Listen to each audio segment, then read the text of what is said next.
My name is Wyatt Martin. I'm an Assistant Chief with the Houston Police Department. We're here at about the 5100 block of Washington Avenue this evening. We had an altercation that started approximately 11:30 p.m. tonight in a club behind us here. Two males were fighting inside the club and were asked to leave by security and extra job deputies working at the location. Two Harris County deputies were here as part of that crew.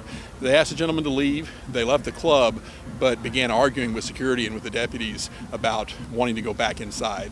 One of the males got into a nearby black, appeared to be a Chevy Tahoe or Suburban, larger Chevrolet SUV of some kind, probably early 2000s model. The other male continued to argue, trying to get back into the club.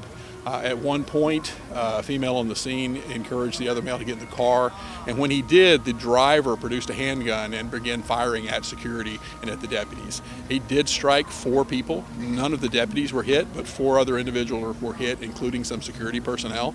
They were all treated for non-life-threatening injuries. 2 were taken to the hospital nearby, are there undergoing surgery but are expected to be okay. 2 were treated at the scene by Houston Fire Department personnel and are going to be fine, and they were not transported. We did have a good description of the suspects, possible video images from inside the club. That information is being shared with our investigators. The Major Assaults Division is here on the scene conducting the investigation at this time to see if they can figure out what was going on here and see if we can apprehend these suspects. The fact that they would shoot indiscriminately at a club crowded with people just because they were asked to leave, whether they're intoxicated or whatever, shows that they really have very little regard for the safety of the people around them. So we really want to get these individuals in custody. If anybody does know anything about this incident, we would appreciate them contacting the Houston Police Department. The suspects were both Hispanic males in their 20s. One of them wearing a white t-shirt and blue pants. The other one had on a green shirt and blue pants.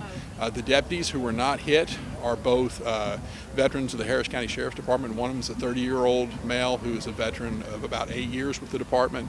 The other is 39 years old, and he is actually a 10-year law enforcement veteran, 3 with Harris County, and he had 7 years prior to that with one of the constables agencies locally.